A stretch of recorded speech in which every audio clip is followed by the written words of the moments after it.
Thank you for joining us on another episode of Popcorn for Breakfast with your co-host, Kirk. Hello, hello. I am your other co-host, Cam. How is it going, everybody? How's it going, Kirk? Woo, woo, woo. It's going great. It's going great. What if, and when you said, how's it going, everybody, a mysterious voice, a crowd of voises just started saying, yeah, it's pretty good. Yeah, woo. Not bad, It would sound not exactly bad. like it sound exactly like that, like pretty unenthused. Happy 4th of July. Yeah, exactly. This is Tuesday of a 4-day week, which is good. Always good. Never a bad thing. Never a bad thing to have less days on the grind. But yeah, welcome. Hope you had a good holiday weekend. Maybe you're still doing it. Maybe you're one of these people who takes the day off before and after, like a smart person, to get full bang for your buck. We are not that smart. We just continue to do not smart things. So, but we're glad to be here. We're on the stream. For those of you who are joining on the stream, thank you for being with us. We're excited to be back this week. And we're back in podcast form as well. We are deep in the throes of just blockbuster season. I mean, truly blockbuster season. And we got a brief reprieve this week because the blockbuster that we're reviewing, still a blockbuster film, but in a different sense because it was streaming on Amazon Prime Video. And that movie is called The Tomorrow War. So that's right. We will be reviewing that film this week. We'll also be doing a Schoolyard pick of Aliens because The Tomorrow War is an alien movie. Spoiler alert. Spoiler alert. If you didn't catch that from the promotional materials, it is. Kirk's got a game. I don't even know what this game is. That's how we like to roll. But Kirk's got a game for us, and yeah, I don't know, Kirk. What else? I mean, tons of movie news, obviously, movie and TV news. Ready to roll? Yeah, I mean, there's so much to do. We can't waste any time because we have got to open Pandora's box of the Tomorrow World. The Tomorrow World? War. There it is. I was like, almost. You see, the sequel of the Tomorrow War. Ooh, okay. The Tomorrow World. The Tomorrow World. I like that. Yes. You might be right. I think so. We'll talk about all things Tomorrow War. We'll talk about, is there even potential for a sequel? You know, I haven't even put any thought behind that, but we'll talk about it. We'll talk about everything there is to know about that. We got tons of movie news. We're going to play a game. We're going to do Schoolyard pick. Oh my goodness. We got so much going on, but so much. Happy 4th of July. I feel like it's sad that, it's always sad 4th of July for me. It triggers this like old response of whenever I was a kid in school and sort of thinking that summer is like over. You know, that did you ever get that feel? Like whenever 4th of July came, you're like, oh man, it's all uphill from here. Like there's no turning back. School is just coming. It's coming rapidly. Yeah. There's no avoiding it. I was on Friday of last week, someone had left something on the copier and I was like, oh, what's this? And it was school supplies for their kids. I was like, no. That still strikes fear into my heart. Like I get angry when I walk into Target and they've got the grab your district school supplies list based on your grade. I'm like, how dare you? Let these kids live. Let them live, for God's sake. Yes. I would rather buy into the teachers buying my stuff, gives you a little bit more extra summer. Be like, hey, just pay us $3,000 before the school year starts. Yeah, whatever it takes. And we'll go pick up your school supplies. I would totally be down for that. Yeah, because I haven't reached that point of parenthood. I know you're there. That seems like a nightmare. Doing this school supply shop. Yeah, it seems like just absolutely awful. And I really don't have all that much to do with it. My wife, she just figures it out. She does all of it, and I might pick up a ruler, on a mad hunt at midnight the night before school. Mm-hmm. But that's about it. But I feel her stress, and I want to relieve it. So I'd rather. That's our next thing. We just need to start a company that buys your school supplies for you. You give us the list. What are we doing here anymore? What are we doing? Well, can't Amazon do that? Couldn't Amazon, in theory, like they have your address? Like, right. We could be creepy. If you had kids' profiles and you had their ages on there, they'd be like, okay, he's in 3rd grade. Boom. Let me just fill your cart. That'd be so great. You listening, Bezos? There's one for you. While you're off rocketing to the moon, Maybe you should be listening to a regional movie podcast for some ideas about how to better your evil corporation. I don't know. That's right. That's right. I saw the Rice video with on the TikToks with the $1 billion versus the $1 trillion versus quintillion dollars. We see you, Bezos. I read today that Bezos could buy every NFL, NBA, and NHL team and still have a few $1 billion to spare. Well, holy cow. Yeah, isn't that ridiculous? That's ridiculous. Yes. Must be nice, but also not nice. Who knows? Anyway, that's enough about him. That's enough about school. Let's talk about movie news, Kirk. Can we pop it up? Yes, please. All right. Now listen, we're starting with one that we would not normally start with, okay? I just want to say this. We're not a tabloid. We're not a gossip column. We don't really talk about actors' lives. We don't talk about their love interests. We don't talk about Brangelina. We don't talk about any of that. And I know that's not a thing anymore, but we don't talk about it. But this one, we're going to talk about briefly. Okay. Because we have a new Spider-Mance, Kirk. Yes. That's a term that I believe I coined. I don't know if anybody else came up with that, but trademark pending, Spider-Mance, that's all me. I'll fill out the patent. Thanks. I appreciate that because I think it's pretty genius. I saw other people using different terminology. I was like, no, Spider-Mance. And the reason we have that is because Page Six took some creepy photos of Tom Holland and Zendaya, who appear to be in a relationship of sorts. Yes. And I say creepy photos. The photos themselves aren't creepy, but Page Six is creepy for sending their little rat out there to sneak on people and take photos. But because of that, we now know that Tom Holland and Zendaya, are our Peter Parker and MJ, are a thing. And the reason this is significant is that every silver screen Peter Parker and counterpart, female, have had a relationship of some sorts off the screen. We had Kirsten Dunst and Toby, Andrew Garfield and Emma Stone, and now the full circle, the trifecta, Zendaya and Tom Holland. What are your thoughts, Kirk? It was only a matter of time. It was only a matter right? of time. And it just proves how strong the relationship is between Peter Parker and Mary Jane. It's quite a beautiful thing. Now, should we rank our favorite couple, even though these two are freshly in love? Sure. 1, 2, 3, right? Yeah. Top couple has to go to Mr. Andrew Garfield and Emma Stone. There's nothing cuter than that. Agreed. Ever. I cry every day that they're not together. It's so sad. You saw them, the flirtation in the hallway in the movie, and you just know that was their life. I know.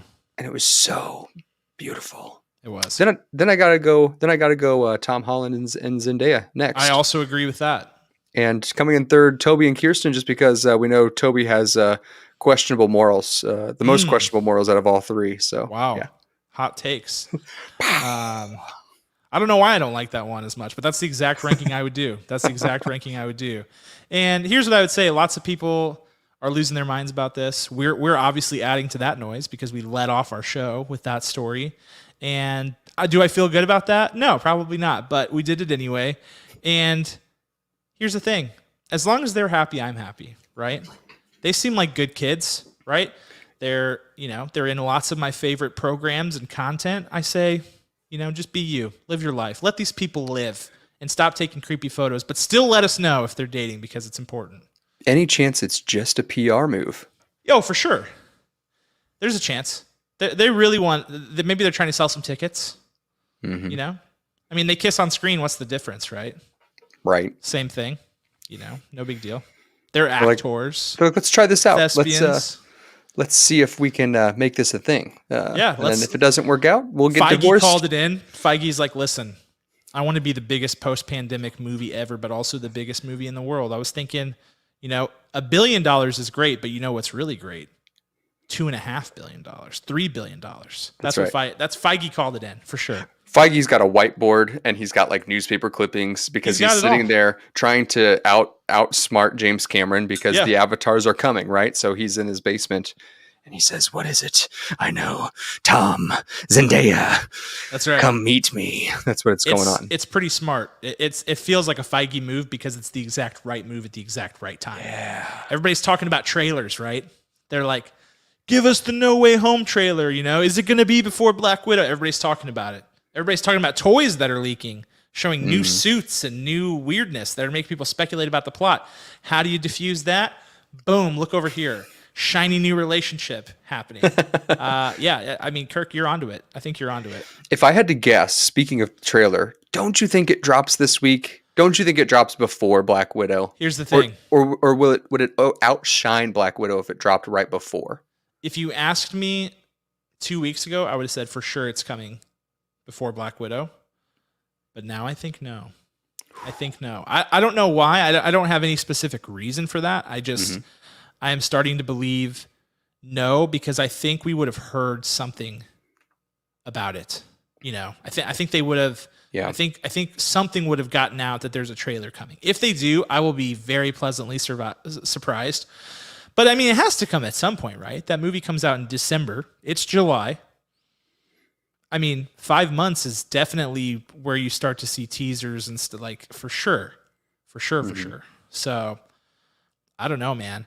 There are people speculating, Redditors and the like, speculating that there is something in Loki, the Loki finale, that will feed directly into No Way Home, and so they're waiting for that episode to drop before they drop the trailer.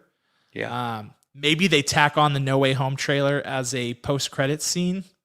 I don't know. This is all speculation. I have no idea. But that's what the universe is speculating right now. There are people out there. Well, we will speculate away. We will speculate away That's on right. this. We'll speculate away on our other, what would you call it? What would you call it? It's just a Offshoot? different series. Yeah. it's a Spilled different series. Popcorn, Offshoot, thesaurus.com, and whatever you may, web series, all of that on Spilled Popcorn, where we spill the beans on all of this stuff. We'll That's talk right. about it there. We will. All right, we're moving on. No more. We're not going to do any more tabloid stuff. That one was big, though. We had to talk about that. I don't feel good about it, but we had to talk about it, and I just hope they're happy. Okay, that's the last I'll say on it. Here's something else that's big. There's a guy by the name of Quentin Tarantino, Kirk. I don't know if you're familiar with his work. He's kind of a big deal. Who's he is, he has said for years that he's only going to direct 10 films, and then he's out. He's going to get out. He basically has cited that after 10 films, there is not a very long list of directors who stay good after their 10th film, and so he wants to go out at the top of his game. I think a lot of people feel like Once Upon a Time in Hollywood might have been the top of his game. And so, of course, the question was asked, I believe, by IndieWire, are you really going to stop after 10 movies? He said, yes, he's going to stop. So 10 movies confirmed, he's out. All right. As far as directing films. The other thing he said, lots of people have been wondering, is it possible that his 10th movie would be Kill Bill Volume 3? He said that option is still on the table, and that if he were to make it, he would love to cast Maya Hawke as the bride, Uma Thurman's daughter, because she's Uma Thurman's daughter in real life. How's that sound? I love it. I absolutely love it. Maya Hawke just slipped into entertainment out of nowhere, I feel like. True. She just became a gift that we had no idea was coming. I forgot that Uma and Ethan were a thing. Mm-hmm. And I just love everything she's putting out here. Recently, she is starring in the Netflix new film series that just dropped called Fear Street. Yeah. Fear Street, 1994. And she's in there very briefly, but she steals the show. She's fantastic. I love this. She was in Stranger Things. She was in Once Upon a Time in Hollywood. So she's already worked with Quentin before. We obviously know that she has a relationship with, or Uma Thurman has a relationship with Quentin Tarantino, having worked with him before. Yes. Would be interesting. How do you feel about the idea, though, of his 10th and final film being Kill Bill Volume 3? I would be down for it because Kill Bill Volume 2 was good, but man, I love the first one more. I really did. And I feel like he needs to bring it home. Bring it home with number 3. I'm against it. Ooh. I want something new. I want something original. I want something. I mean, not that Kill Bill Volume 3 wouldn't be original, but just like he's only doing 10 films. So for 30% of his films that he's directed to be Kill Bill, I don't know. Like Kill Bill Volume 1 and Volume 2, they're not my favorite Tarantino's. I like them both. I think they're great.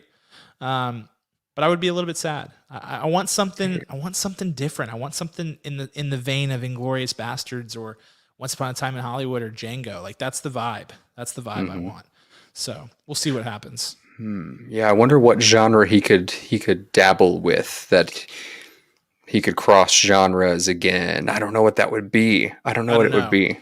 For years, people have wondered that he might say that the Kill Bills don't count as separate movies themselves, and that they're actually one big movie split in three parts. Then we'd have two pieces left, right? But we know that that's not true now because Hateful Eight was he marketed it as the 8th film. He marketed Once Upon a Time in Hollywood as the 9th film.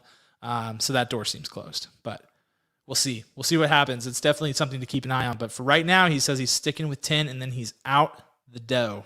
All right. Man. I know. Pour one out for Quentin Tarantino's movie career. All right. Next up. Here's an interesting one. So we've got Venom Let There Be Carnage is coming out soon. According to Empire, Tom Hardy is getting a story by credit in that movie. As in, he will be one of the people listed under story by, and it'll say story by Tom Hardy.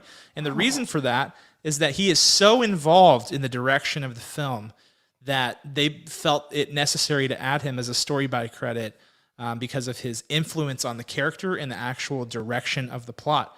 Does this news make you more or less excited for Venom Let There Be Carnage, Kirk?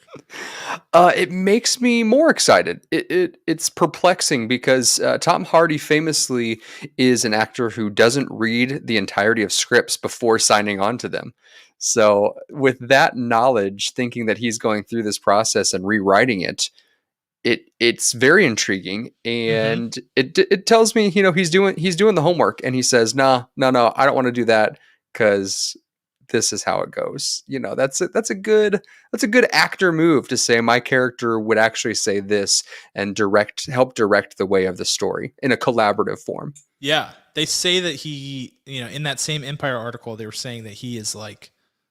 They said that he was married to Venom. Like, he loves this character, this movie, Eddie Brock, Venom. He loves the whole thing. So I'm one of the people who kind of liked the first Venom. I thought that it could have been better, but it wasn't bad. And it had all the things that you would want in a superhero movie. So I'm eager to see what they get this second time around. And I'm probably in the same camp. I think better. There are some times where people get a little too close to a project that they can't see the light, they're like a little bit too close. So I always worry about that a little bit, but I don't know that that's the case here. I trust Tom Hardy. I trust him. Don't lead us astray, Tom. Come on. Don't you dare. All right. Next up, we were talking a lot about Fast and the Furious last week because of F9. Well, the Fast and the Furious franchise has always, we have the core 9 films and only one spinoff so far, and that was 2019's Hobbs and Shaw that came out. Well, now there were rumors, I think we talked about it before, there were rumors of a Dom Toretto spinoff, and now there is a confirmed rumor that a movie is in the works, a new spinoff movie based on Charlize Theron's, I said that weird, Charlize Theron's character, Cypher, spinoff of the Fast and Furious, about the villain, Cypher. What's your reaction to this, Kirk? You think we need this? And you'd have a hard time convincing me that we don't need this movie, Kirk. That's what really? No, really? No. I thought her presence in the 9th movie felt weird and unnecessary. I didn't really talk about it during the review, but I was like, why is she here? I think she's a good villain and probably one of the better actors to ever be in the Fast franchise, but not sure that she needs her own movie. I assume this is going to be some sort of like Maleficent Cruella situation, like an origin story. I don't see really where else they go with it, but suffice to say, the Fast series is not going away. We may be getting 2 more core entries in the timeline and then being done, but these spinoffs are coming at you, and they're coming at you fast and furious, Kirk, whether you like it or not. I don't like it. I think that maybe this this move is either the studio. I don't know if the studio is the same. I haven't looked it up. If it's the same as whoever's producing Mad Max, is it the same studio? Do you know? Oh, I don't know. I don't, because if it is, then it's probably an apology for not putting her in Furiosa. for the Mad Max prequel. No, but otherwise, I think it's a silly move. You know, she is an Academy Award winning actress, and she probably will be again. She's been nominated a bajillion times, won for Monster all those years ago. She's a baller. So good. She was so good in it also, by the way. And there's so many other franchises that has her name in it. We've got The Old Guard on Netflix that I can very much see her continuing on. It's not a villain role, but I don't know. There's so many cool things that she could spend her time on. Why this? Well, she's still working on The Old Guard. Actually, she just confirmed that the script for The Old Guard sequel is done and that filming starts in early 2022. So that's coming your way, Kirk. I'm down for that. She says, why can't I do The Old Guard and the Cypher spinoff?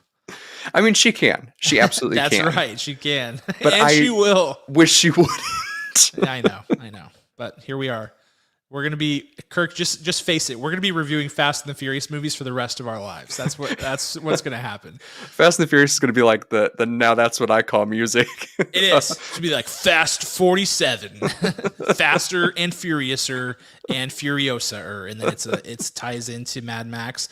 But also, as long as these films keep delivering Dom Toretto family memes with Vin Diesel, I am all over it because those memes are slaying me. I saw one today, and I don't know where I saw it, so I apologize to whoever created this work of art, but it was Mufasa falling off the side of the cliff and Dom Toretto reaching his hand out the side of his car and pulling him into the passenger seat, and I cried laughing during my lunch break today. I was absolutely dead. It was so funny.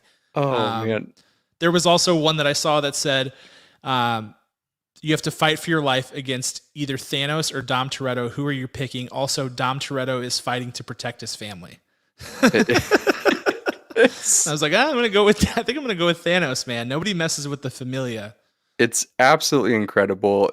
I mean, you know how sometimes Twitter will create its own headers that last there for a while. Like COVID-19's been up there forever. I feel like they should have one just for this, just for the Dom Toretto memes, because there are. Yes, I wholeheartedly agree. They are the best. Yeah, here's a comment. The faster. What does this say? The fastester and the furious durest. 100%. That has to be the next title. If it's not, I'll be outraged. It's the only title that makes sense at this point. All right. Oh man. We're done talking about Fast and the Furious for at least another week, Kirk. But for the next month, we may still be posting those memes. So just just be ready for that. Let us. Okay, couple of quick hitters for you. So, dropping alongside Loki episode 5, which is the penultimate episode of the show tomorrow. Monsters at Work, the Monsters, Inc. television show, the very first ever Pixar television series, is dropping on Disney Plus tomorrow. So we got that one coming up. If you got kids or you're into the Monsters universe, Kirk and I have both just gushed about how much we love Monsters, Inc. We'll be checking it out. That thing is coming your way tomorrow, so don't miss it. It was originally supposed to drop last Friday, but then they moved all their releases to Wednesday, and so they shifted it by 5 days. So if you were wondering what happened there, that's what happened. But it's coming at you tomorrow. A couple of other things. Succession Season 3 got a teaser trailer that was released on the newly minted Succession Twitter account today. And listen, I keep subjecting you guys to Succession stuff. Me and Kirk, we actually talked about it today. I was like, Kirk, I don't think I can do another Succession story. I don't think enough people care. And you were like, we're doing it because people need to care. And that gave me goosebumps because it's true. It's true. People do need to care. If you're not watching this show, I don't know. I feel somewhat comfortable saying that it might be the best show on television right now. And it's returning for season 3, and we got a teaser trailer. Kirk, did you get a chance to check it out? I did. I thought that when I turned it on, it was just old footage. But then, and I was like, no, I just kind of watched it passively. But then I'm like, no, I have not heard this dialogue before. This is what's coming. This is great. And it was really wonderful to see the family and all of their chaos back again. Yeah. Yeah, for sure. I cannot wait. It's coming this fall. We don't have an official release date yet, but that one's coming. If you want to check it out, I will try to post it on social tomorrow if I can remember, but otherwise go to the Succession Twitter account. I think it's just like @Succession HBO or something like that, and you can check it out there. I'll also probably drop it in Discord if you want to join our Discord server, which I highly recommend as well. Alrighty, last couple. Lovecraft Country. Speaking of HBO, Lovecraft Country will not return for season 2. HBO citing ratings and cost as the reason for its cancellation. Word on the street is that Misha Green, who's the showrunner, as well as co-stars Journey Smollett and Jonathan Majors, were ready to go, had their schedules prepared for this. They expected it to be coming. This was seen as sort of a blindside. Misha Green being pretty vocal about that on social media, even went as far as to release the scripts for the 10 episode season 2 on her website. So, yeah, this was a shocking blow. So, Lovecraft Country not moving forward at HBO. So, for any Lovecraft Country fans out there, of which I was one, it wasn't like my favorite show ever. I'm not going to lie, but I thought it was cool and I watched it. That one is not moving forward. So, thoughts and prayers to you guys. We believe in you. Last up, Gunpowder Milkshake. I don't know if you guys have heard of this one yet, but this is a movie starring Karen Gillan. It's got a really cool aesthetic to it, kind of like the very in aesthetic right now of this like neon punk rock type of vibe. It stars Karen Gillan, like I said, who is Nebula from the MCU, Guardians of the Galaxy movies. That movie is not even released yet. It actually drops on Netflix a week from tomorrow, so July 14th. And it's already has a sequel in the works. So Netflix feels like they have something here, and that makes me all the more excited to check out Gunpowder Milkshake dropping next Wednesday on Netflix. Check it out. Should be a good one. All right, Kirk. Anything else? Anything else you want to chat about? I have nothing else. I have nothing else to give you, Cam, except for review goodness of the Tomorrow War and a little game, whatever order you want to do it at. Sounds good, but let's pop it up one last time before we do. So many pops. There's so many pops happening. I think we should do the game first, Kirk, mostly because I will pee my pants out of anticipation if we don't. I'm so excited. Can't wait. Do you have any music we could just play underneath, like at hand? I can. Yeah, I can do that. Give us a little tune. Give us a little jingle. Okay. Here we go. It's going to be a little bit intense. Okay. Can you hear that? I can hear that. I can feel it. Can you feel it, Cam? Yes.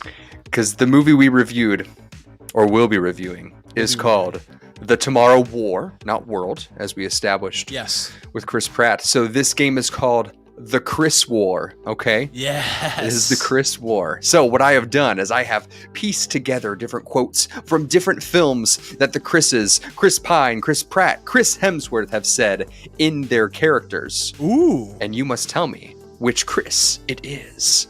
Oh, boy. All right, let's do it. Are you ready? I hope so, Kirk. I really do. The first one. I think you're underestimating. I can't speak. Underestimate. Let's try again. Edit that out in the live podcast, please. I think you're underestimating humanity. Is it Chris Pratt, Chris Pine, or Chris Hemsworth? That's got to be a Chris Pratt line. That has to be. That's like every character he plays is like so like open-minded and like in love, like sees the best in people. So it's got to be him. What was your vote again? Pratt. The answer is Chris Pine. No, what movie? From Star Trek Beyond. Oh, Lord. Okay. Next one up. I come from a planet of outlaws. Billy the Kid, Bonnie and Clyde, John Stamos. Yeah, Chris Pratt. That's from Guardians, probably Volume 1. That's right. Very good. Very good. You can give yourself a ding or a buzzer, whichever you I actually please. don't know if I can with the music playing. Oh, but I'll just go ding-a-ding-a. Oh, I like that. That was the worst. That was so bad. I'll try something better next time. No, I want that exact level of I can't even believe how bad that was. Okay. There was like a K sound in there. I don't know, man. I love it. Man. I love it. Next up. Yes. I choose to run toward my problems and not away from them because that's what heroes do. Because that's what heroes do. That is our good friend Chris Hemsworth. That is correct. And Give that yourself a is little from Thor Ragnarok. Dingu. wonderful. So far, you are 2 for 3 Yes. in the Chris War. Let's see how you keep going here. I don't believe in mistakes. It's the mistakes that make us who we are. Chris Pine, Chris Pratt, or Chris Hemsworth? I don't believe in mistakes. It's the mistakes who make us who we are. That is correct. I'm going to go Pine. That is correct. Yes. It What's was the Mr. film? Christopher Pine. Mr. Christopher Pine. It was This Means War with him and Tom Hardy. Okay. Yeah. I was thinking something in that region. Not exactly And that film, but sure. Reese Witherspoon, one of the strangest team-ups ever. Truly. Next. I mean, it's not a competition, but I've been through a lot. My father killed my mother, and then I had to kill my father. That was hard. Probably even harder than having to kill a sister. Chris Hemsworth. Chris Hemsworth is incorrect. No. That was Chris Mr. Pratt? Christopher Pratt when he is peacocking against Chris Hemsworth. Oh, wait. yeah. Wait a in second. Infinity War. Yes. Yeah. Wait. Yes. Yeah, he had to kill. Yeah, my father killed my mother, and then I had to kill Yes. my father. Yeah, That's yeah, right. yeah. I got confused. All the Chris's. Now I'm No, getting you're right. confused. I'm You're worried. right. That I'm you getting picked a worried. scene where it's Chris Hemsworth and Chris Pratt in the same scene. That's Now why I'm I gonna got pick a movie. confused. Can you imagine? Can you imagine? I know. All right. So next up, I was raised to be charming, not sincere. Chris Pratt, Chris Pine, Oh, it's Chris Pine. or Chris Hemsworth. Chris Pine, right? Isn't Final answer. final answer? Is it Into the Woods? That is correct. Correct Very movie, too? nice. Very nice. Both. Ding ding dinga dinga dinga dinga. Yes. All right. Let's go for one more. You are Yes. doing exquisite on this wonderful game we have going. I'm ready. It all starts with a simple choice. Oh wow. Very vague. It is. It is very big. It all starts with a simple choice. What movie could that be from? I'm going Pratt. I'm going Pratt. You're going Pratt. Yeah. Eh. Hemsworth. It is Hemsworth Dang it! from Bad Times at the El Royale. Oh. Because everyone's seen that movie. It's been on my watch list. It's one of those movies, that's like a watch list dweller. Yeah, Yes. it's like one of those things that kind of just like floats in the watch list, and you're like, I totally mean to get around to that, but because it's been there for so long, you never actually watch it, and it's one of those things. It just lives there forever. Well, that was a great That's the great game. game. I think I went like 4 for 7 or something like that. Yeah, let's see. 1, 2, 3, 4 correct. 3 incorrect. That is correct. Yes. Well done, Mr. Cam. Thanks, man. And I won't say who won the Chris's because it'll take me too long to tally that. But as you know where I stand, I do know where you stand. Pine. I do know where you stand. I know your team Pine, and I respect that decision. It's the wrong choice, but I respect your choice, and that's okay. How dare you? All right. Speaking of Chris's, let's talk about Chris Pratt. Let's talk about his latest film, The Tomorrow War. Like we said, available to stream on Amazon Prime Video, and I am the one synopsing this week, The Tomorrow War. Oh man, where to begin? So this movie, like I said, stars Chris Pratt. It's a movie that takes place in the present and in the future, both. And basically starts out with you find out Chris Pratt is our main antagonist. His name is totally blanking on his name. Forrester. That is correct. Daniel Forrester. Sorry about that. And he is basically like a high school science teacher who has aspirations of being like, he wants to work in an army research lab and like do that kind of work. He's ex-special forces type of thing. And he is watching a World Cup soccer game with his family at a Christmas party that his family's hosting when some very rude people from the future, 30 years in the future, bust into the middle of the field and they say, "We are you in the future and we need your help to fight a war." When that happens, everything goes crazy. They start building these jump points. People are being there's a worldwide draft of people being enlisted to fight in this future war to save the world 30 years from now against these aliens called the White Spikes. And that is the basic premise for the movie. And once he gets there, I guess since we're doing spoilers, I can go. Once he gets there, he finds out that the reason he was called there is that he was called there by his daughter in the future, dun, dun, dun, who is a colonel in this war effort and needs his help to save the past and thus the future, but not her future. Whoa.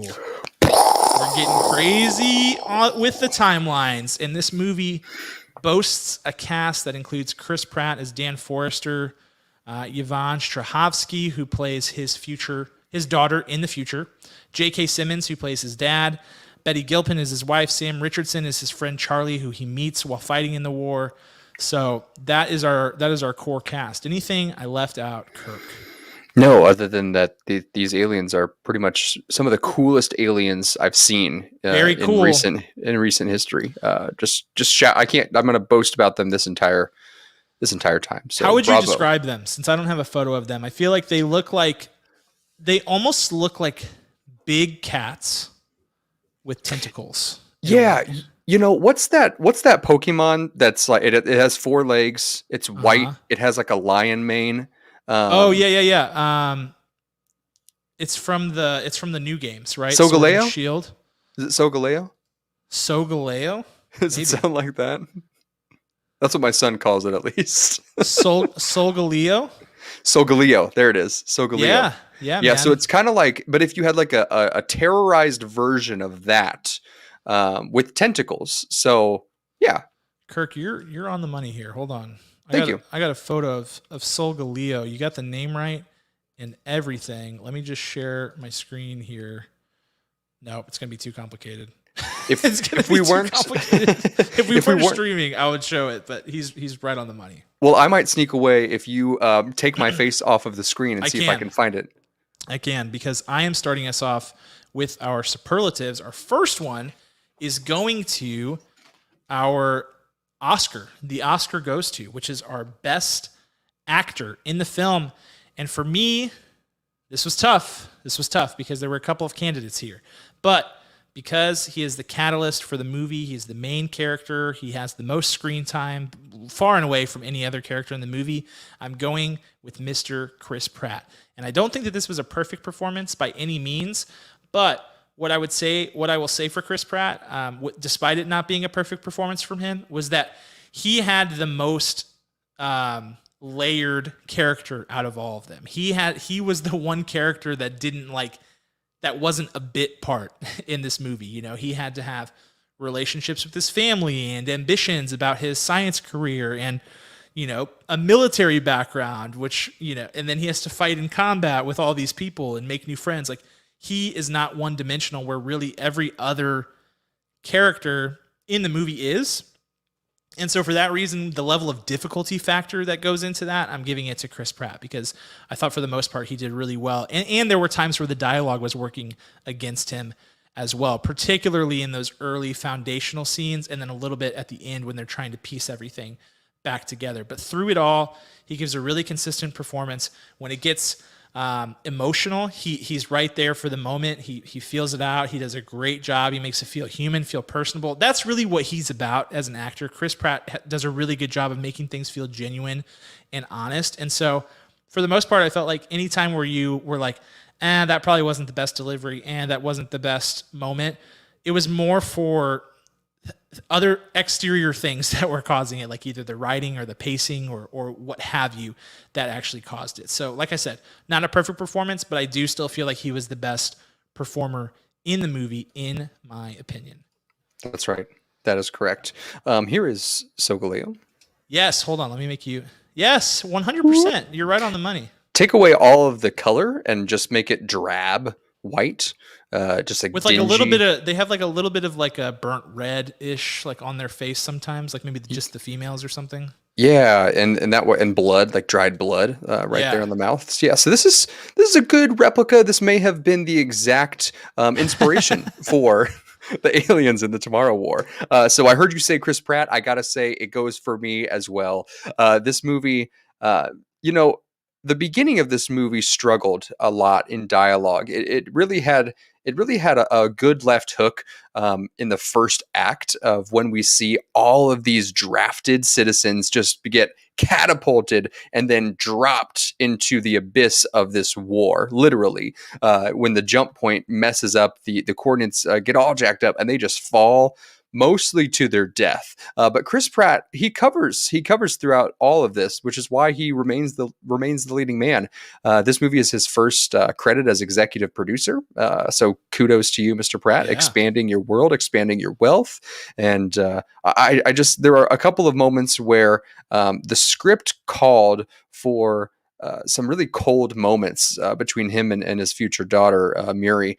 But there are, he has to hold to those because of how the script is. But then there are a couple of moments in which he says, nope, forget that. I really have to express what I'm feeling in this moment. Just a couple of those where mostly when he leaves, when he finds out that he leaves her and his family in the future. And the question is, did it happen because of his time in the future and going back, and he decided to change it, right? Or was it always going to happen that way? That's what I love about time traveling movies, because you never quite know. Just like Cam said, just the human element that Chris Pratt brings to all of his roles, starting all the way back with Andy Dwyer. We really got to know exactly how he wanted to shape his career and how he wanted to impact people. And he continues to do it on this, despite the uphill battle against the script, especially in the first half of this movie.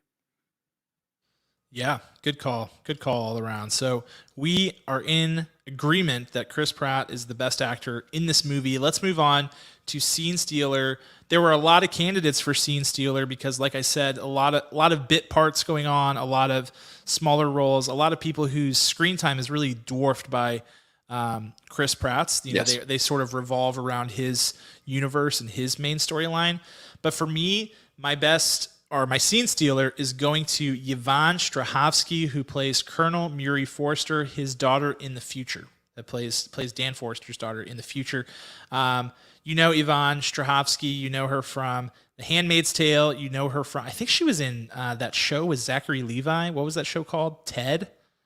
Is that what that show was called? Oh, it was called Ted. Yeah, let's see. She was in Dexter. She was in Dexter, right? She was in... what was the other thing I was just thinking of? I was like, man, she looks super familiar, but she was in... Chuck. That was it, Chuck. Chuck, yeah. Why did I think it was called Ted? Not Ted. I did too. It's called Chuck, but she's been in a few things, but this was sort of the first like really big movie role that I think I had seen her in. But she's an up-and-comer. I thought she was stellar in this movie. She plays a character who is pretty one-dimensional in the sense that she's like a war-hardened, super genius scientist and also combatant who is sort of leading the charge against these aliens in the future. But she has to have some hard conversations with her dad about, in this future world, Chris Pratt has like left his family, and so she doesn't really have like a relationship with him. And so he's having this great relationship with her as a 9-year-old. He's coming into the future to meet a daughter who doesn't have any sort of relationship with him and actually has some really harsh negative feelings towards him because of the way that things went down in his life before he passed away in a car accident. So there's so many different layers to their relationship. But she does a great job of just like commanding the screen, commanding the dialogue. I think there's a lot of things where, you're supposed to believe that she's the colonel of this huge army that's like fighting off these aliens. And she totally sells it all the way. And, does an excellent job all the way until her final scene. She has some great combat moments. She has great on-cue crying. There's a scene where she's in the middle of a conversation about something, and she's talking to her dad, and he turns to walk away, and she right on time has one silent tear roll down her face. And I was like, woo, that's good stuff, man. That's money. And I don't know how many takes it took to get that timing right, but I loved it. I thought it was excellent, and I thought she was great, and I expect to see her in many more big roles in the future because I feel like she is a future powerhouse actor. Beautiful, beautiful. My scene stealer goes to Miss Jasmine Matthews, who played Lieutenant Hart. She is Yeah. the first futuristic person we see interrupt that MLS game, as you heard Cameron so passionately uh, upset, because if Cam was physically there at that game or watching it, he probably wouldn't care what was happening at all in the future. He would say, No, "Why did you I'd be mess like, up my?" what? Now this game doesn't count. It's my yes, DQ'd. It's off the board. And how do they come back from that? Jasmine Matthews. I knew nothing about her. She's got a couple of credits on her plate. She's also starring in a movie called The Man from Toronto with Kaylee Cuoco, Kevin Hart, Woody Harrelson. Big movie coming up for her. And this one, of course, her big breakout role. I wrote in my notes as I was taking the movie, as I often do, I simply wrote, Lieutenant Hart is a baller. She comes in and she just takes over the screen. Her stature is small, but you can tell she has been working out for this role. She is armored from head to toe, and she is taking crap from no one. But also there's such heart to her. That's probably why she was called Lieutenant Hart. I'm just now realizing this. To be able to be in this power position, but then to also be able to convey the importance of this mission to every single newly drafted soldier. So throughout, she really also, all the supporting cast, they didn't have enough time because it really was focused on Chris Pratt and Yvonne. But she really stood out to me, and kudos to her. Bravo to her. I'm excited to see what's next. Yeah, good pick. I like that pick. There were a lot of candidates. I think it was like this movie was chunked out in such a way that there were so many of these little supporting roles that you could focus in on, but just for a short period of time. Then they were all like fleeting. Yes. So I think that's good to acknowledge those. All right, let's move into our showstopper. This is the portion of the movie that really blew us away. For me, it's these epic war scenes that are set to a brilliant score, great camera work, really good visual effects. Kudos on the visual effects. This is like a $200 million movie, so definitely the budget was there, and they put it to good use on the VFX. I thought the aliens looked good. I thought the future landscapes looked good. This like post-apocalyptic future world that they created. And the movie is really at its best when there is combat going on. They really had a nice flair and cadence to it. The director of this movie is Chris McKay, who started in the animated world, directed the Lego Batman movie. So I was a little bit surprised at how well all of these scenes were managed and balanced, and you get the static coming over the comms from the helicopter being like, Chopper 1 is down, like all the things that you need in these epic war scenes. And I really thought those were the best portions of the movie. It really was a true sci-fi epic war movie. They didn't really cheap out on that. The only thing I thought is we could have spent more time in combat because it was fast paced. It was well done. It looked good. It sounded good. The music was there. Like I said, that's what this movie was really all about. That's what this movie really delivered on. And I love those scenes. I was sitting in my basement, and the one thing I really wish is that I had been in a theater, a big, loud theater with a big digital screen, because even my TV at home, which I'm happy with my TV setup at home, my TV and my sound, it just wasn't enough. I wanted, I was turning the volume up, I wanted it to hit me straight in the chest. I wanted to feel it. That's what cinema's all about, and particularly sci-fi action movies. And I just couldn't get to that level with my home setup, but it was still a great, 4K loud experience. So I really enjoyed those war scenes. I have this visual of me popping up from behind your couch one day and just punching you in the chest. Yeah, so I can feel it. That would actually be good, Kirk. I might enlist your help for that. And I'll set up a hidden cam and we'll see what happens. Hopefully I'll I don't. Be like, now! Yeah, that'd be good. This moment.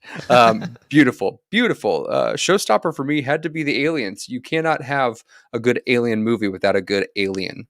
concept. I wrote down very early on, I said, dude, I actually wrote this, dude, the white spikes are terrifying. The first glimpse that we get of them in the stairwell, you get a couple of tails here and, tentacle here and feet there and, dragging people away. But when you get into that dark stairwell, that compact stairwell where you have nowhere to go but up or down, and they're just going to jump on top of you, and you get the flashlight on them and they're panting like dogs.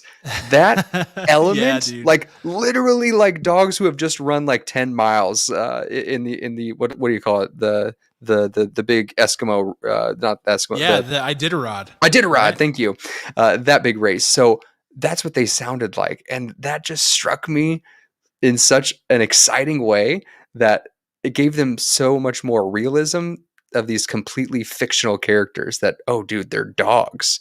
They're just vicious. And that you could only strike them in the neck or the belly. But it wasn't just that simple, because they're like armored. Their whole back, when they're getting shot at, they just throw their back up because they know they've got this shell, this like thick shell to protect themselves. The design of this specific alien was so wonderful. I don't get excited about aliens. I really don't, just because it's so hard to impress me with it. You can't just give me teeth and goo. You have to be really, really specific on why it's scary, on why this alien's going to take over the world in this story. And I thought it was such a good alien and so well done. So bravo to the alien design and the full execution. Yeah, I second that. I mean, this movie falls apart without that, doesn't it? Right? Like, yes. It kills the suspension of disbelief, and you quickly go to a point where you're like, this is absolutely preposterous. I hate this. But you're right, all the way down to the details of, like, they tell you the neck or belly, and when you first hear it, you're like, that seems easy enough. But then when you see the way that they move and how smart they are, then you're like, holy crap, these things are tanks, and you start to really feel scared of them. Alien design is not easy. I think people think that these sci-fi movies are run of the mill, but you have to keep in mind this was a totally original concept, not based off of any source material. Like, sure, every idea is they borrow things from different things, but this was not based on a book, graphic novel, previous show or movie, no remake, no spin-off. This was an original concept, and for the alien design to be that good is really impressive. It really is. Yes. All right, let's move on to the other side of the coin, which is our director's shoes and what notes we would have to fix this movie, or just things that we think could have been better. There are a couple of ways to go here. I think that there are plenty of things to poke at, and if you really want to poke at it, there's even more. There's plot holes. There's like any sci-fi movie, there's things that don't totally jive or connect. This movie certainly wasn't immune to that, but I would say for me, the real thing that bothered me was the pacing. And this is not just an instance of this movie's too slow, this movie's too fast. It's not that simple. It's like the pacing was just odd, like going too fast through moments that they could have taken more time for, going too slow through moments that they really should speed through, like I felt like they weren't playing to their strengths the whole movie. And I felt like they had a really hard time balancing characters and dialogue to the point that affected their pacing. Like whenever Yvonne Strahovski comes into the picture, they write Charlie and Damien. Mm-hmm. What's that character's name? They write them out of the scene. They find an explanation for why they need to go. Dorian. And that's, we had just built those relationships, and I'm like, man, I think that's a mistake. And then they loop Charlie back in, or they intro Dan's dad, and then write him out, and then they bring him back at the very end and have to speed through trying to build this relationship. So I'm like, man, if you could just distribute this stuff out, spend a little bit more time on the dialogue, actually working on the dialogue to make it good, and then find a way to include Charlie in those scenes where they're at the base with Yvonne, and include Dorian in those scenes. And then also, include flashbacks with the dad or something, find ways to build that stuff throughout, because it's really like you're watching a different movie. It's like there's the before movie, and then there's when he's in the future with his, as the leader of his little command. And then there's him with Yvonne, and then the end. All of those feel very different. And it's because the pacing was a little bit off. And So while each of those parts have merit and are good in their own way, they don't feel cohesive. And in a lot of ways, when Dan comes back, he dives after Yvonne in that epic slow motion scene. She's falling into the sea of the white spikes about to die, and he's got the toxin to take back to the past to save the world. He dives after her anyway because he loves his daughter, and ends up at home because of the jump. Like, you're like, woo, good movie, it's over, great job. And then there's like an hour left or 45 minutes or something like that, and you're like, huh? And then that 45 minutes or 30 minutes or whatever feels quick, like just whoa, we're moving really fast, we're solving new problems, etc. And it just doesn't quite work the way that I felt like it should have to be successful. So I realized that was not the most eloquent way to put that, but it's kind of a complex director shoes, I guess. It is complex because it's time travel, Cam. I thought you did a wonderful job. That's right. It is time travel. Yeah. So there's a lot going on here. I think something that was lacking was how much stronger the relationship between Dan Forrester, aka Chris Pratt, and Colonel Murray Forrester, aka Ivan Strahovski, could have been. There's a lot of opportunities when she's still young Murray, that get missed. We get like this goofiness, which more so comes off as Chris Pratt being Chris Pratt. And I felt like that was a miss for character development. It should have been more specific to their relationship. There's a moment when he tells her that he has been drafted and that he's going away. They don't even touch. It's very cold. We understand why it's cold later, but in order for that to be that much more off-putting, we needed the warmth of their relationship earlier on. So that part is strange. It was so cold, it seemed intentional in that you thought that, wait a second, this is a time travel movie. Is he going to like come back a la Interstellar and like sneak into the background and do something, or there's a noise, something like that. It seemed like there was a lot of open opportunity in that moment for something else to happen. And maybe it did in a deleted scene that didn't work overall. But their relationship when Chris Pratt was in the present was just not quite filled out. I can't say that enough. And then I have to say that the strange quality of Chris Pratt's choices when he just ups and leaves, by the time within 7 years of that conversation, it doesn't seem like it at all. We get a glimpse of it when he's like trying to get a new job, right? With like one phone call, but there's never this dismay or this emptiness in his own self-being and self-worth, because he has his wife who he clearly loves. There's no friction there. He has his daughter who he's very in step with. So that part of it seems very strange to see him want to run away from that just because he didn't know the correct next path. And the last thing I have to say, Chris Pratt, you are a good actor. The scene with him and J.K. Simmons when they first chat, it's just not good, but I think it's mostly due to the writing, and Chris Pratt was trying to elevate it. When you're angry, when you're acting, or in life, and this is what it comes from, when you're angry and you slam something, you don't slam something and then speak. You slam and speak at the same time because you can't take it. You have to let it all out at the same time. But he clearly slams his fist, takes a pause, and then he gets really frustrated at J.K. Simmons right before he walks away and decides that he's going to go off to the war. So that choice in particular, I think it could have been stronger if he had really thought about how clear it was that he was frustrated versus how scared he was. It's a fine line, and he could have made that scene better by connecting the words on that fist slam. That's super specific, but come on, Chris. It could have been that much better. And earlier on in the movie would have had us attached to you more. I'm blaming it on direction and dialogue. Okay. But yes, I agree. I feel like that's a novice director move there, to sort of like, you write it that way, but then you can't see it whenever you're filming it. You can't see that doesn't feel natural because you're just so glued to the script and how you envisioned it going that you can't see it as like real life. I feel like that has to be part of it, but I like that call out. And yeah, that was my second big gripe that I could have talked about in director's shoes, was the thing about him leaving his family. Makes no sense. No. They even have a scene after he gets turned down for this job and he's upset about it, where his daughter sort of like eases him back. She like gives him a little anecdote about the guy who found the vaccine for tuberculosis, and he gets brought back to Earth. And so for them, whenever they said that, I was like, whoa, hold on. That does not feel right at all. And that hurts the movie, because then that's the basis for their relationship. So if you're not bought into that, you have a hard time with their relationship. I think they do a decent job of building that back together, and by the end, you're fairly emotionally attached. But that's also the basis for him rekindling his relationship with his dad, because he understands that, you know, things can happen that affect your ability to be a parent, and that it shouldn't just be one strike and you're out type of deal. So it does. It hurts the movie. It does. It hurts the movie. So I think that's a good call.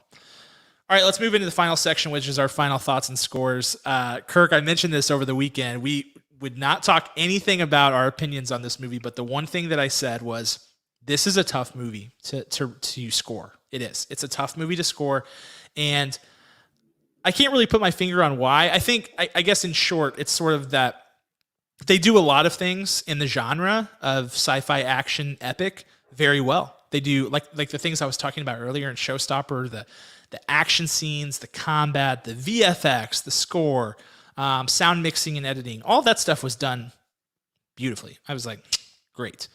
But there are issues. You know, there are plot holes. There are dialogue issues. There are pacing issues, like I said, and that sort of takes away from it. I think at the end of the day, you know, they made a movie that wasn't at its full potential, and that's always frustrating. You know, they even, you know, go so far, or don't go so far as, I guess I should say, they stop short of making a point in this movie. They stop short of saying this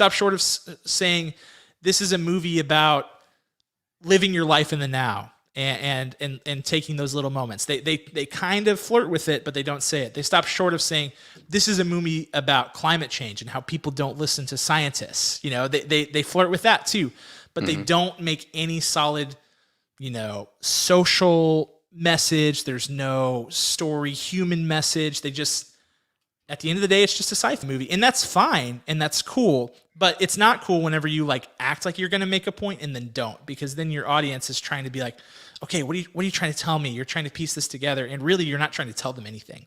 You're just throwing out these kind of like vague, abstract ideas that you don't really put a sharp point onto, and that hurts it.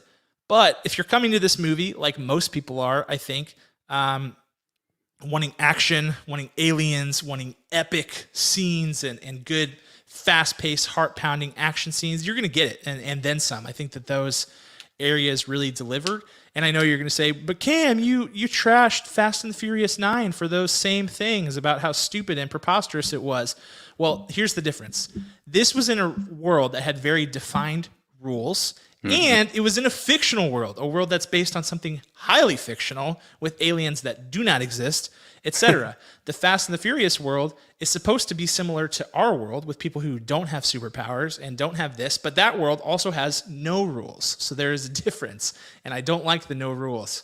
So all of that is to say, after much, much, much deliberation, I'm giving this a 6.1. I think it's worth the watch. And here's a fun one for you, Kirk. I will say that this is so dumb. The best non-Star Wars, non-Marvel alien sci-fi movie since Edge of Tomorrow, Live, Die, Repeat, the 2014 movie with Tom Cruise and Emily Blunt. Beautiful. 6. Wonderful. All right, Wonderful Kirk, score. I mean, yeah, all that. It was just so beautiful. Hold on, that was wonderful. Thanks, that man. was very nice. I needed that this week. That was very nice.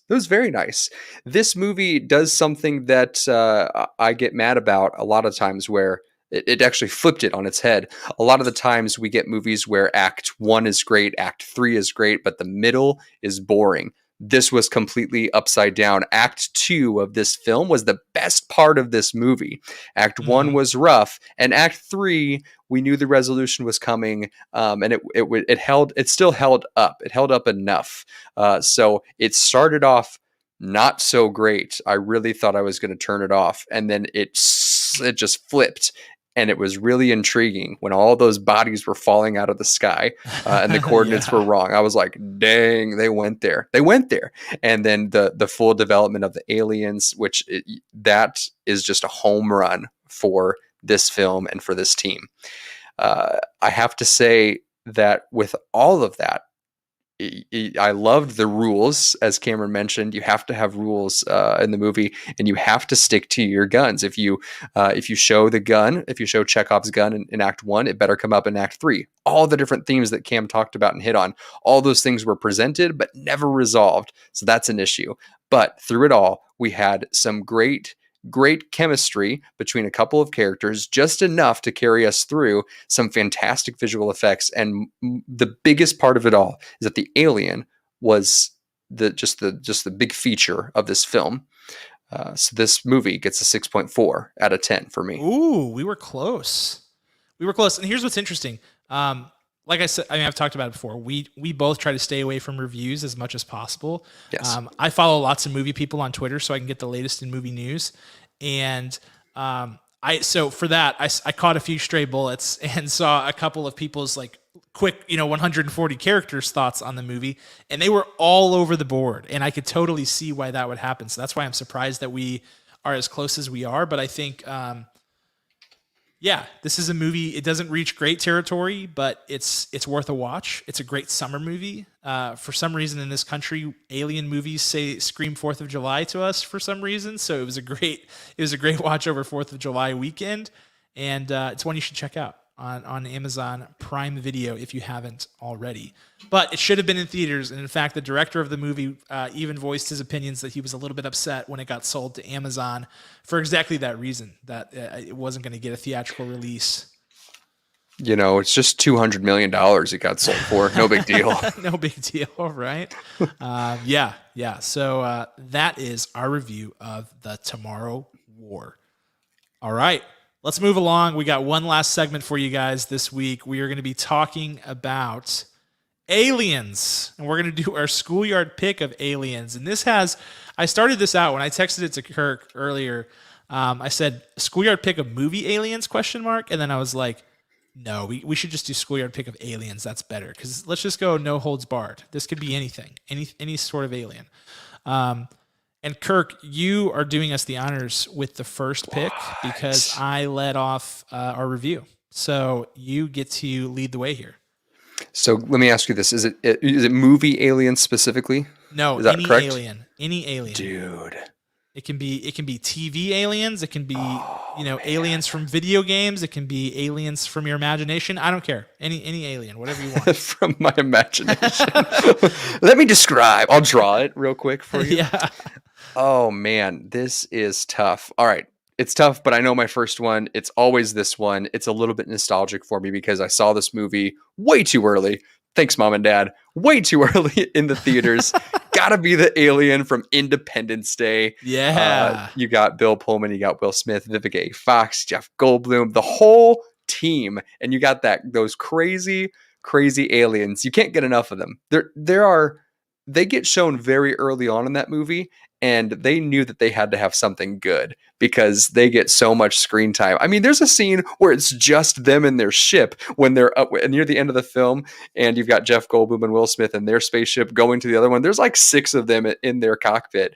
And if they weren't good enough or strong enough in their confidence of the effectiveness of these aliens, that movie would crumble. Will Smith punches him in the face. He drags him around. He makes fun of him. So good. Independence Day Aliens, number 1 pick. Love it. That's a great choice. It's a great choice. Welcome to Earth. Bam. That's right. We were just talking about that scene, me and some buddies over the weekend, because again, it's Independence Day, and what a great scene. And shockingly, a shockingly low number of people have seen that movie. I feel like that were born, within the last, people in my peer group haven't seen that movie, and I don't really understand why. I really don't. I don't get it. It's a rite of passage for sure. Yes. Okay, my first pick. I'm going with Yoda. Yoda, who is an alien of a species unknown to everyone in the Star Wars verse. We only see a couple of these little people. Grogu is one of them. Yes. Yaddle is the other one that we see in the films. Yoda. I mean, Yoda sort of speaks for himself, right? Little green guy, got a great look, got the best voice and speech pattern in the world. He's wise, he's strong, he's epic. He's everything you would want an alien to be. He is the best case scenario for aliens. Like if we were to get invaded or like have aliens come visit our planet, if a bunch of Yodas got off the ship, you'd be like, okay, we're good. We're all right. We're all right. It's going to be okay. It's going to be okay, guys. These guys probably just want to like kick it, drop some nuggets of wisdom, and then they'll be on their way. So yeah, it's gotta be Yoda. Oh, I love it. I love it. I'm going to go my next pick with the aliens from Arrival. Ooh, I love those guys. The little noodle arm guys. Right? Yes. Like jellyfish, Yes. like the black ink, what do you call it? The Rorschach test of aliens. Those dudes are so cool. The design is so simple but complex, and how they like just connect with you in like a Spock like level from Star Trek in order to give you wisdom. Their whole story arc is just incredible. If you have not seen Arrival, or if you thought it was too slow, you didn't watch the movie correctly, and how dare you? It's wonderful. It's magnificent, and it deserved every nomination and win that it got at the Academy Awards. So Aliens from Arrival. We saw that movie together in theaters years before, when this podcast was just a twinkle in our eyes. Yes. Before we had even started this whole thing. And that was one of those movies where we both walked out and we're like, dude, yes. Yes to all of that. That was awesome. Denis Villeneuve immediately was a name that, just lit a fire within our heart every time we heard it from that point on, because that movie was just awesome. It was. Awesome. Love it. All right, my next pick. This is tough. Don't take mine. All right, here's what I'll do. Here, I'll be kind. I'm going to take one that I know you're not going to have on your list, just to be nice, just as an offering, because I don't want to take anything off your list. Because I feel like I've got a deep list, and I can go 5, 6 deep, and be okay. So for my next one, I'm picking Roger from American Dad. Roger from American Dad. Listen, I am not a Seth MacFarlane fan per se. Like I wasn't like a huge Family Guy person. I didn't like love the movie Ted with Mark Wahlberg, but Roger, and first of all, American Dad is great. I will stand by that. If anybody wants to fight me over it, bring it. I've watched this show through a bunch of times, but Roger is one of the best television characters ever. He's absolutely hilarious. His whole bit is that he's like always like playing these characters. He's like method acting these characters. Like he takes on their whole persona. He's got thousands of disguises. He's a complete sociopath and psychopath. And he has like a very stereotypical alien shape with like little fat little legs and like big buggy eyes and like an oblong head. Yeah. He's gray. I just love him. I love everything about Roger. I think he's the greatest. Oh, that got me. I did not expect that choice. Yeah, do you like that one? That's a deep cut there. It is. I'm gonna go with E.T. Yeah, I mean the GOAT, right? That's right. There were so many different versions of aliens, but Steven Spielberg. Yeah, I love that guy. You know him, everybody. He really touched home. I still get queasy, and I don't know how to describe the queasiness in that movie when they are chloroforming the frogs in the science class. Oh yeah, sure. I get like lightheaded a little bit. I don't know why. Yeah, absolutely. But that scene always freaked me out as a child, and that feeling never went away. So maybe I have a strong fear of being chloroformed in a tight, open jar. Or just a strong empathy for frogs. I wasn't a big fan in dissection in 5th and 6th grade. I was like, this is not for me. And I let my partner, whoever that was, do it. So thanks if you remember who you were, because I've forgotten you. But E.T. for the win. Yes, that's a great pick. It's actually shocking that he waited so long to be picked. I think we both knew that he was going to be picked at some point because he's great. Yes. And again, I love that stereotypical alien look. I feel like, the big buggy eyes.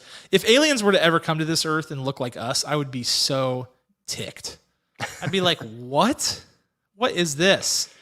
Okay. Moving right along. All right, I'm on my third pick now. My third Yes. pick.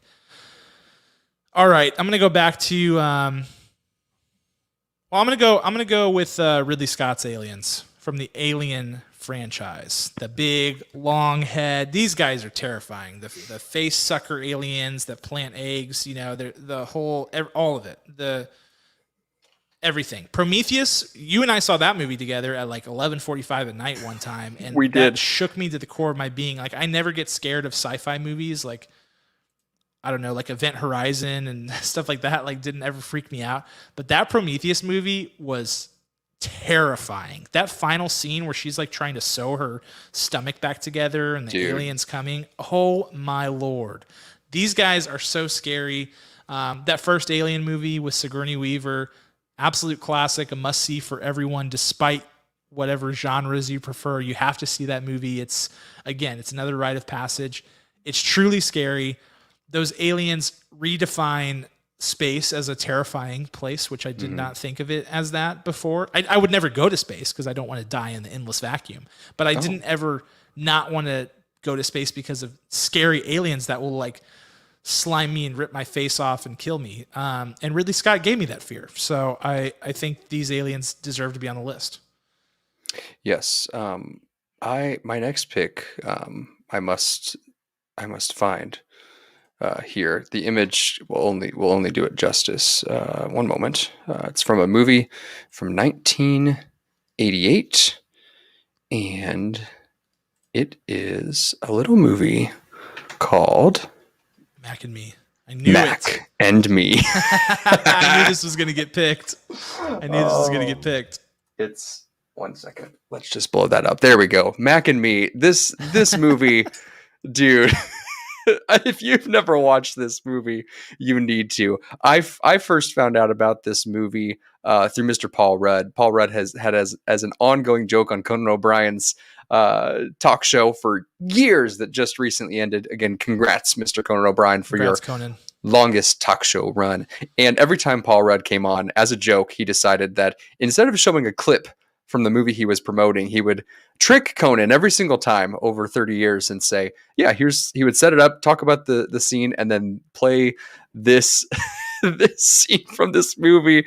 It's absolutely ridiculous. It was basically just an attempt to win off of E.T.'s fame, and it fell very, very short. Jennifer Aniston's first acting credit goes into this movie, Mac and Me. You can see her as a dancer at a McDonald's birthday party, ladies and gentlemen. So be sure to check that one out because it is just incredible. Yes, Mac and Me, man. That I have to say, that was on my list. Great pick. All right, my fourth pick. This is my second to last pick. Okay, we're getting down to it now. After much deliberation, I'm going to go with Groot. Groot from Guardians of the Galaxy and the Marvel Cinematic Universe. Groot is, for those the uninitiated, he is a Flora Colossus, a giant tree from Planet X. And he basically only says things like, I am Groot, we are Groot, things like that. But he speaks his own language that way. And he's just a fun-loving tree person who can also destroy everyone with much violence, but he really does mean well. And much like Dom Toretto values family above everything else, and the Guardians of the Galaxy are his family.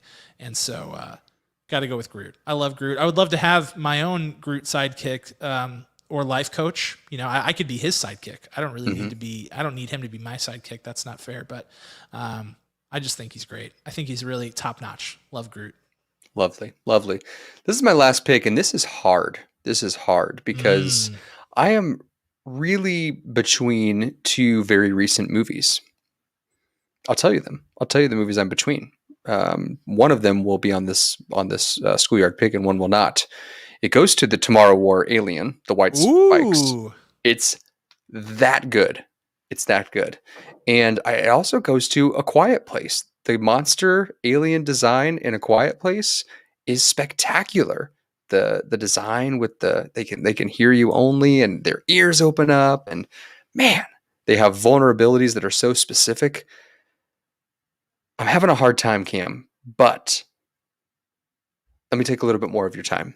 When I was a young child playing with the neighbor kids, we all picked our superhero powers, and I was somewhat of a bumblebee-like character called Stinger, and I shot stingers out of my hands. So this alien has one more layer of likeness that I enjoy about Mm-hmm. it. Mm-hmm. So I have to pick from the Tomorrow War, the White The Spikes. white spikes. They win it. They win it for me. They're so Wow. good. They're so good. The dog panting, the way they move, their kind of their evolution and adaptation to how they survive is so specific. It's just unparalleled uh, alien design, and that is why I think we need to have a second Tomorrow War, where some evil being goes back in time and says, "You know what? We need a set a reset on the human race," and they somehow bring them back. But that's what I'm looking for. Yeah. How about, and for those of you who skip the Tomorrow War review and skip to this so that you don't get spoilers, earmuffs for like 15 seconds. How about how when the queen or the female gets stabbed with the toxin in the arm, she rips her arm off? Yes! Savage. Dude. Just pure savagery. I was like, wow, these things are hardcore. They do not mess around. They play for keeps. So Yes. there's that. Great choice. Great choice, Kirk. My final choice, this is tough. I am also choosing between two, but they are two unconventional aliens, not scary aliens like the ones that you were talking about. Going unconventional, because I already had my scary pick, which was the aliens from the Alien franchise. Mm-hmm. I'm going with Gonzo from the Muppets, who, as you will remember and recall, certainly, was revealed to be an alien in Muppets in Space. Muppets in Space, the great 90s film, which I saw in theaters. I remember seeing it in theaters. Upon a rewatch, it is a truly terrible, terrible film. I think I probably thought that at the time, but I loved Gonzo. He is excellent. I think he just brings it all to the table for the Muppets. Gonzo really does. He does lots of different high-flying circus acts, shoots things out of cannons, all that kind of stuff. But then also plays the best narrator role ever in A Muppet Christmas Carol. He does. I mean, just truly stellar work there by Gonzo. I think he is the glue that holds the Muppets together. People will say it's Kermit. I think Kermit's, I think he's the quarterback. I think Miss Piggy is the much needed energizer. She brings the conflict. Gonzo's the glue. And that's probably why his name starts with a G, because they knew from the beginning, and he's one of the best. And finishing just behind Gonzo as my second unconventional alien pick would have been Alf. Alf was the other choice. All right. And purely just because Alf is hilarious, kind of.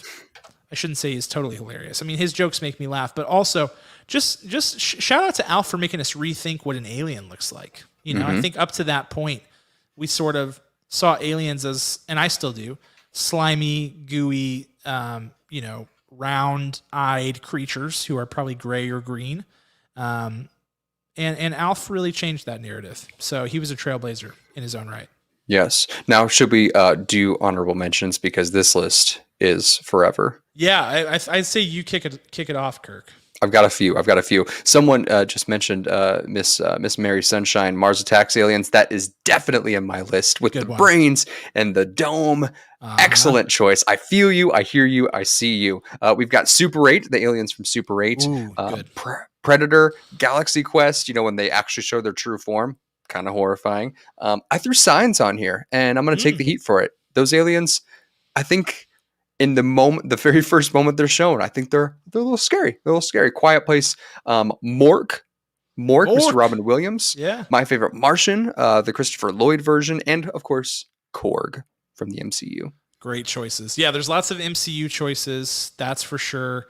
Had one that I was just thinking of that I'm now forgetting, but I also just there was a game called Destroy All Humans, in which you're an alien killing human beings. They just recently remade that movie, and he was just a very stereotypical looking alien. I really liked that. Invader Zim on my list as well. I really liked that one, and yeah, I think those are most of the big ones. I think you hit a lot of the heavy hitters, though. I just had one. It was right on the tip of my tongue. Man. And it flew out of my brain. Another alien. I don't know what it could have been, Kirk. Oh man, I don't know. Who is it? The Secret World of Alan Strange, Nickelodeon movie or TV series way back in the day. Kyle XY with no belly button. Here we go. This is what the Klingons. Yes, the Klingons, of course, from Star Trek. I mean, that's an obvious one. I don't see how that didn't get picked. Oh. So yeah, that was my final pick. And there's tons of Star Wars aliens I love. I mean, so many. I'm not going to get into all that, but I think we covered a lot of bases. We'll poll the people about their favorite aliens. I want to hear more takes. I want to know Mars Attacks. Was that a snub? Should we have them on the list? Probably. If you've got other alien takes, let us know which aliens we're missing. And if maybe there's a movie out there with aliens that we didn't name. Oh, Cloverfield, the Cloverfield. Mm-hmm. That's great. District 9, right? District 9. Yeah, sure thing. We could do this for eternity. And tonight's stream is 6 hours long. Yeah, if you guys want to hop off, we're just going to sit and we're going to continue to chat aliens for the next 5 hours if you're cool. Yeah, that's all we got. So that's our Schoolyard pick. We had a really fun show today with our game, all of our review, and then our Schoolyard pick. Good times. Thank you guys for joining us on the stream. If you're listening in podcast form, thank you so much. We got some exciting things coming up. Kirk and I have secured tickets to Black Widow 2 nights from tonight. I've been counting down the days, seemingly for eternity. I'm so excited. So excited to be there opening night. So excited to be seeing it on the biggest screen I could possibly find. And then I will also buy it on Disney Plus because I'm insane. And I'm excited. I'm overexcited. So we'll be reviewing that one next week, Black Widow. So get ready for our first MCU installment in over a year. That's going to be exciting. We've got Spilled Popcorn going on. Kirk was talking about it earlier. Right now we're walking through Loki, episode by episode. There's only 2 episodes left in that series. So if you're watching Loki and you haven't watched or listened to Spilled Popcorn, check out our YouTube, check out the podcast episodes, and hear all of our theories. I will say, I was saying this on the podcast this week, humble brag, we've been right about a ton of stuff on this Loki show so far. And we were way wrong on a ton of stuff in WandaVision and way wrong on a ton of stuff in or Falcon and the Winter Soldier. I almost called it Captain America and the Winter Soldier. Mm-hmm. But Loki, we're batting 1,000 right now. We are all over it. So there's some exciting stuff coming. Next episode of Loki drops tomorrow. So we'll be talking about episode 5 very soon, but check that out. And then, join our Discord server. Follow us on all of the socials. We appreciate you guys listening. You know that, as always, we have to give a special thanks to our executive producer, Ryan Spriggs, as well as the band that created our original music, which is stellar, if I do say so myself. Thank you guys so much. That band is called Rhetoric. Check them out, and we will see you next week. Talk to you then. Bye.